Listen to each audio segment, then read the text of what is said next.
Hello, everyone, and welcome back to this week's episode of the Rosa and Rubini podcast, Making Sense of This World. My name is Manas Chavla, and as always, I'm very pleased to be joined by Brunello Rosa, CEO and Head of Research.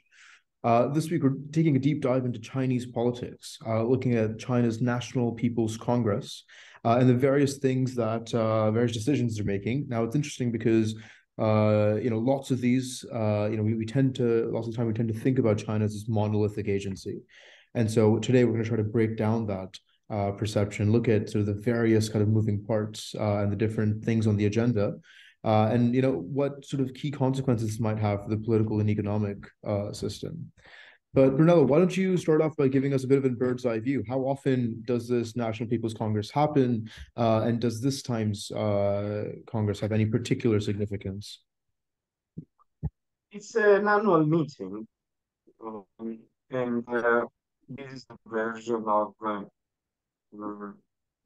the Chinese parliament. Is considered rubber stamp in the sense that it simply ratifies the decisions that have been made by the Chinese leadership, clearly the party leadership. As we know, in October there was the Congress that has elected for the third time Xi as head of the party.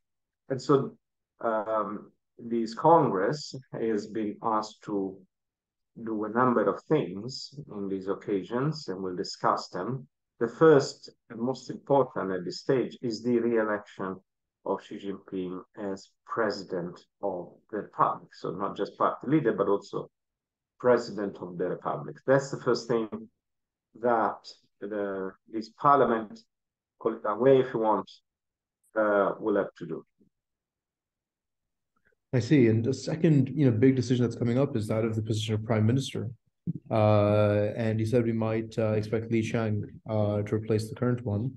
What sort of consequence could that have? And can you give us a bit of background on Li Qiang? So we had until recently Li Keqiang as prime minister, as we know. For a period, there was this idea that there was a bit of a maybe tension is too much, but definitely some differences in views between Xi and Li. Li was considered to be more pro-economy, less ideological, more in favor of making sure that the economy kept on performing well. And that was, of course, during COVID and the lockdowns and the zero COVID policy, of course, was a key element to be taken into account. But now his term is over. He's turned 68, which is considered the limit to stay in power. Xi, beyond 68, has been effectively allowed to remain, is one of the few exceptions within the party, of course. And so he will be substituted, as you say, by Li Qiang, who has been also elevated to the Standing Committee of the Politburo, is effectively the number two of the party as well. He has a very strong relationship with Xi. They have worked together in the 2000 in province of Zhejiang, and therefore they have forged a strong alliance since then. And he was the guy who presided the lockdowns of Shanghai, who really were talked over the world because they were considered to be quite draconian, but also gigantic, because Shanghai was clearly is a gigantic city and one of the Chinese powerhouses. Nonetheless, we managed to kind of close millions and millions of people for weeks in offices even, and not just homes in Shanghai. So the ascension to the number two of the party in the Standing Committee of the Politburo was just let's call it the precondition to become the number two of the country as well as a premier. I see. And sort of moving more towards the economic front, China sort of long had this social contract on double-digit growth, and obviously we saw that suffer after 2016, but suffered also tremendously during COVID. I see you've written that last year was sort of 3% growth, which in the Western world would be amazing, but for China, de facto, it's almost a sort of recession for Chinese standards. What do you think will this year's growth rate be, and sort of what projections you're making for that? So the party has established a growth rate of around 5%, which is lower than 5.5% objective that was set for last year, but missed, as we said, because of COVID and lockdowns, we spoke about it before. And it was in fact only 3%, which for Chinese standards is effectively a recession.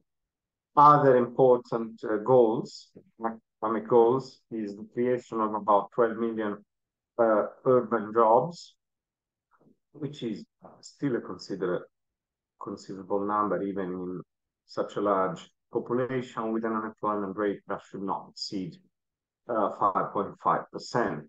Finally, clearly, it's easy to create growth with fiscal spending, and because of that, the party has also established a maximum, so a target for the fiscal deficit, which should not exceed 3%. In this, talking about fiscal policy, it is also the case of mentioning monetary policy. And since not just the Prime Minister and all the other ministers will need to be appointed, but also a number of other important officials, including governor of the central bank, the BOC, will be part of this total renovation of the state apparatus. Now, in the past, the BOC has been one of the areas that was somehow in the hands of the so-called liberals, so the reformists, those more in favor of opening up the Chinese economy, maybe more ready for international standards, potentially opening up the current account, the capital account, which meant effectively making the renminbi potentially a proper reserve currency. Some press reports suggest that in this overall, technocrats of the past will be replaced by local government politicians, which might be less hawkish on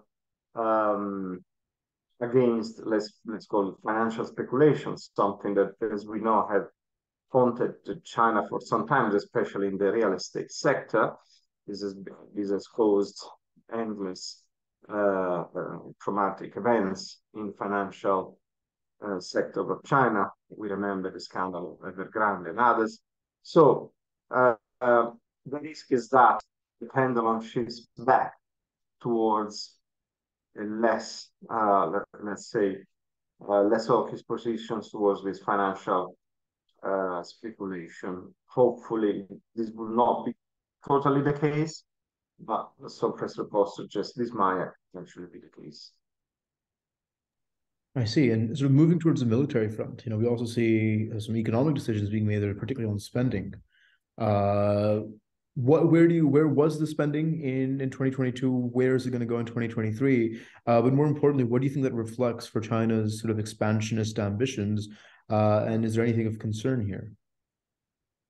Yeah, so among the various targets of this Congress, one that has been set has been the 7.2% increase in military spending, which is higher already of the 5.5% GDP spending. This gap between military and GDP growth, military spending and GDP growth will be larger than last year, because last year it was 7.1% military spending increase versus a 5.5% GDP growth, so only 1.6% difference. So this gap is widening, and this seems to suggest that China is now going towards increasing its military spending for security, international projections, and so on, irrespective of the overall reduction of the expected growth rates. There will be a third aircraft carrier, land, destroyers, fighter aircraft, investment in artificial intelligence capabilities. So lots of military spending that China intends to do. We are talking about around 200 billion per year in terms of US dollar expenditure by China. This is still pale compared to the more than $800 billion that the US spends every year in security, but is a step in that direction. If you continue increasing 7 to 10% a year, not for long, China will have a kind of an army of global capabilities, which is somehow the the goal that needs to be reached by 2027, when there will be the 100th anniversary of the People's Liberation Army. I see. I mean, sort of all in all, it seems very much that, the sort of Congress is a way for rubber stamping very much, the sort of many ambitious ideas that Xi Jinping has, and perhaps might be a proxy of getting a much better idea of what Xi Jinping's vision is for China for the next year, but also for the next 5 years, because we know he plans that far in advance. But I suppose, just to sort of echo your last point, that sort of increase in military expenditure as a proportion of GDP is certainly a number that we should keep watching too closely, especially as sort of the looming question of an invasion, possible invasion of Taiwan, remains a shadow over geopolitical relations. But as always, Brunello, thank you so much for your time and insight. Thank you very much. Until next time.